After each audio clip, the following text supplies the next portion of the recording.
Hello kittens, Silver here, and today I'm going to be doing a comparison video of my two Douglas Cuddle Toys Border Collies, who are obviously very different just from a cursory glance, but I'm just going to talk you through some of the ways in which they differ.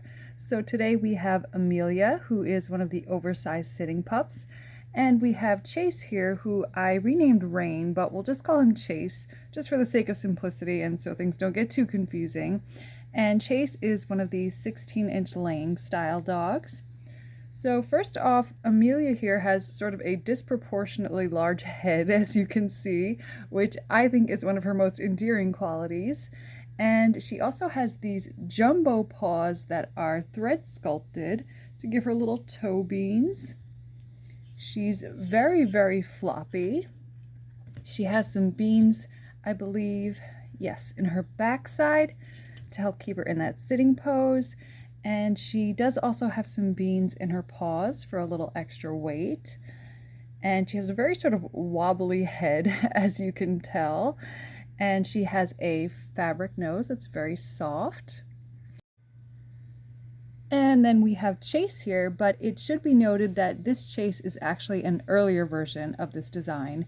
So probably one of the most striking features are these blue eyes, which he did not come with originally. I modified those myself, so he does typically have brown eyes, similar to Amelia's, but obviously I changed out his to a nice sort of silver blue. But Chase has a much longer pile fur, as you can tell, particularly on his back and on the back of his head, which kind of sort of makes it look like he's got sort of a mini mohawk going on. And he's got this little fringe of fur as well on the backs of his two front legs. So the only fur that's the shorter pile is just right on his legs themselves and on his feet and on his face and his muzzle. Whereas Amelia's is just sort of one all over uniform fur length. Now both of these dogs are very soft in their own right, but they have very different textured fur. Amelia is sort of a more downy, baby soft material. It's very sort of tactilely pleasing, if that's a word, tactilely. It's a tactile delight is what I'm saying. And then Chase here is sort of a denser, thicker fur, as you can probably kind of surmise just from sort of looking at it. And also, as I said, this is an earlier version of Chase, so the current versions are going to be a little bit different. I have actually handled one of the newer Chases before, and I would say his fur is maybe a little bit more feathery and soft than this one. It's hard to say. They're both very close in terms of just, overall softness, but it's just a different feel. So I think that this Chase probably has a little bit more of a realistic feel, closer to what an actual dog might feel like. And then I think just in terms of the design itself, Chase is probably a little bit more realistic.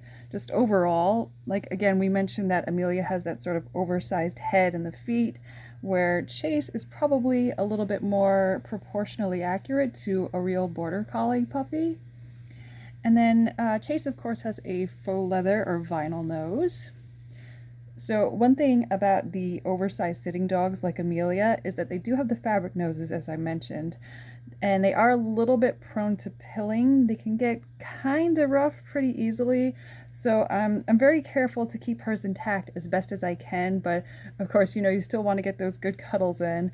And of course, they both have black and white coats. So let's just take a look at them from the back and see how they compare.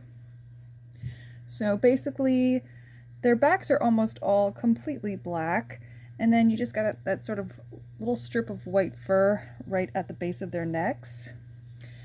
And they both have white legs and little white tips at the ends of their tails. And then Amelia has sort of an asymmetrical kind of look to her face, the way that this white fabric is cut. Whereas Chase here is more symmetrical. He's got sort of what looks like almost a diamond shape on his forehead there. Also, my Chase has wires in his ears that you can pose. This is something that is particular to only the earlier versions of Chase. The newer ones do not have that feature. whereas Amelia's are just sewn on the sides of her head, and they kind of flap if you play with them. They're not really tacked down the way that other Douglas dogs are. They just have that cute floppy appearance to them. So those are my two Douglas Cuddle Toys Border Collies. I definitely recommend them if you're able to find them. Amelia is obviously much, much more difficult to find. She was only a single year run, unbelievably, whereas Chase is in plentiful supply and is still in production at the time of this recording. But again, the newer Chases are going to look and feel a little bit different than this guy. So I hope that this video was enlightening and informative, and I will see you very, very soon with some more plush goodness. Bye, everybody.